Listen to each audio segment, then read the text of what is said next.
दोस्तों, बीते 10 दिनों से लगातार खोड़ा कॉलोनी में पागल कुत्ते की तरह माइक लेकर के मुसलमानों के मुंह में ठूसने वाले भांड पत्रकार इस फिराक में थे कि कोई शायद ऐसा मुसलमान मिले जो असद का समर्थन करता हुआ दिखाई दे, कोई शायद ऐसा मुसलमान मिले जो असद के एनकाउंटर का विरोध करता हुआ दिखाई दे। गाजियाबाद में खोड़ा कॉलोनी में एक टांग सर पर रख करके नाचने वाले ये भांड पत्रकार गाजियाबाद में तो आपको खुलकर नजर आ रहे हैं, पर यही भांड पत्रकार गाजीपुर में आपको नजर नहीं आएंगे, क्योंकि वहां योगी पुलिस का जमकर विरोध हुआ है, योगी सरकार का जमकर विरोध हुआ है और विरोध हुआ है एनकाउंटर को लेकर के। जिन पुलिस वालों ने एनकाउंटर किया उन लोगों को गांव से खदेड़ने का काम गांव के लोगों ने किया, पथराव किया और जम करके विरोध प्रदर्शन किया।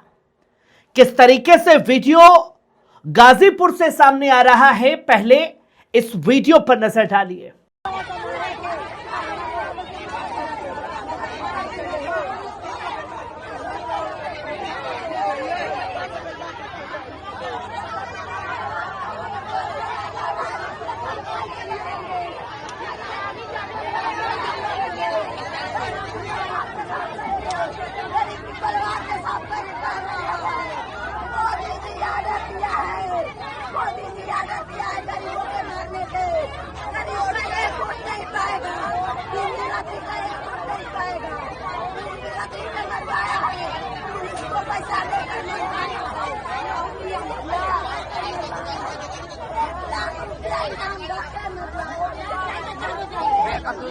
बेकसूर का जान लिए, बेकसूर का जान लिए।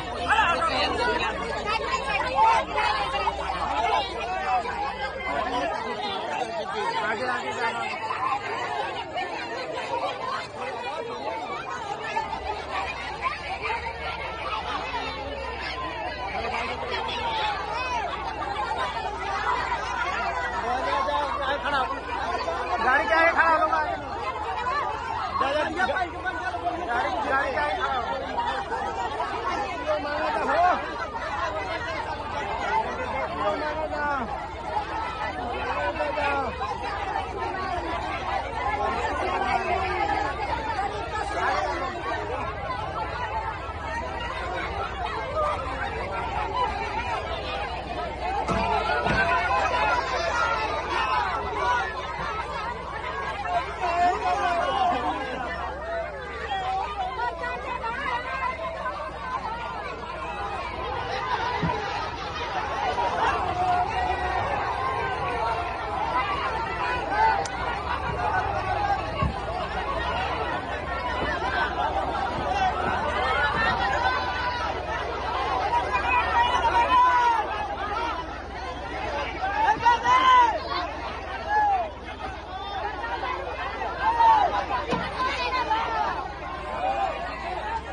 लाठी चार्ज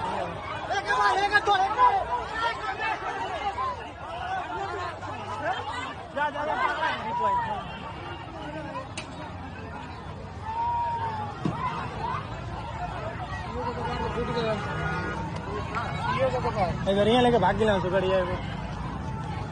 आपने देखा कि किस तरीके से महिलाएं हों, बुजुर्ग हों, हर कोई इस एनकाउंटर का विरोध करता हुआ नजर आ रहा है।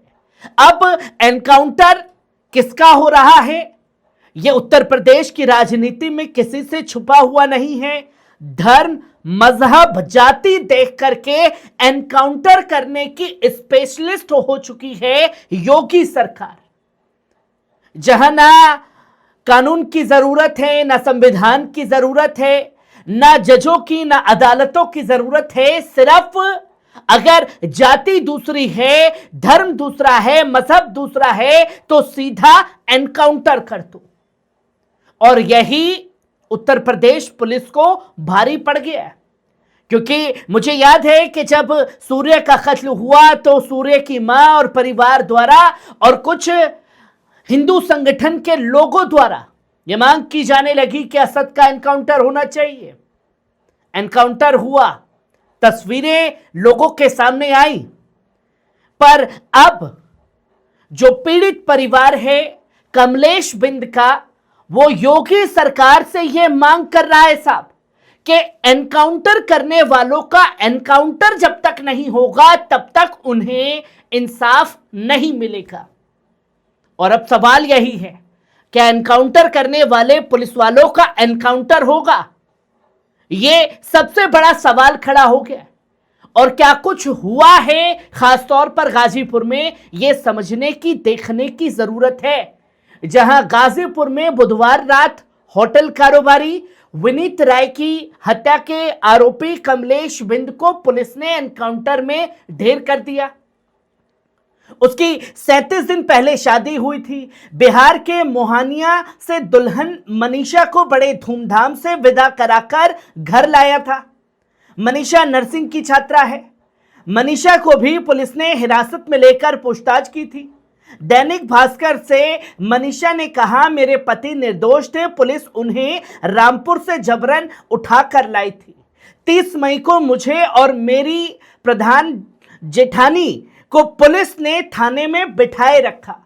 मेरी आंखों के सामने थाने में पुलिस ने मेरे पति को बुरी तरह पीटा। इसके बाद जंगल ले जाकर उनका एनकाउंटर कर दिया गया। और सवाल यही है, जब थाने में ले जाया जा चुका था, गिरफ्तार किया जा चुका था, तो कैसे अचानक पुलिस वाले मौजूद रहते हैं थाने में, उनके बीच में से कैसे भागा और कैसे एनकाउंटर हुआ? यह सवाल खड़ा कर दिया है कमलेश बिंद की पत्नी ने। 1 महीने ही पहले शादी हुई थी, हाथों की मेहंदी भी अभी नहीं उतरी थी। मेरा सुहाग छीन लिया गया। जिस तरह मेरे पति को मारा है वैसे ही उनका एनकाउंटर करने वालों का एनकाउंटर होना चाहिए। ये मांग की जा रही है पत्नी द्वारा, जिसकी तस्वीर लोगों के सामने आई है। क्योंकि दोस्तों, उत्तर प्रदेश के मुख्यमंत्री योगी आदित्यनाथ ने जब से सत्ता संभाली है, तब सत्ता में आकर के एक वादा किया था, न्याय बिना किसी भेदभाव के होगा। ना जाति देखी जाएगी, ना मजहब देखा जाएगा। जो गुनहगार होगा उसे सजा मिलेगी और जो बेगुनाह होगा उसे इंसाफ मिलेगा। पर यह तय कौन करेगा? सरकार तय करेगी, पुलिस वाले तय करेंगे, या अदालतें ये चीजें तय करेंगी? पर आप तो पहले ही आरोपी बता करके एनकाउंटर कर देते हैं, अदालत पहुंचने का भी मौका नहीं दिया जा रहा। यह एक अहम सवाल खड़ा हो चुका है। और परिवार वालों का, गांव वालों का साफ तौर पर कहना है कि जब कारोबारी की हत्या हुई उस दिन खुद कमलेश बिंद गांव में मौजूद था, गांव के लोगों ने उसे देखा था। एफआईआर में नाम दिया गया। एफआईआर में नाम देने के बाद रामपुर से गिरफ्तार किया गया, रामपुर से थाने ले जाया गया। थाने के सामने, थाने के अंदर पत्नी जेठानी के सामने मारा पीटा गया। तो थाने से कैसे भाग गया कमलेश बिंद? यह एक अहम सवाल है और जांच का विषय है। और जो ये मांग उठी है एनकाउंटर करने वालों का एनकाउंटर जब तक नहीं होगा, इंसाफ नहीं मिलेगा।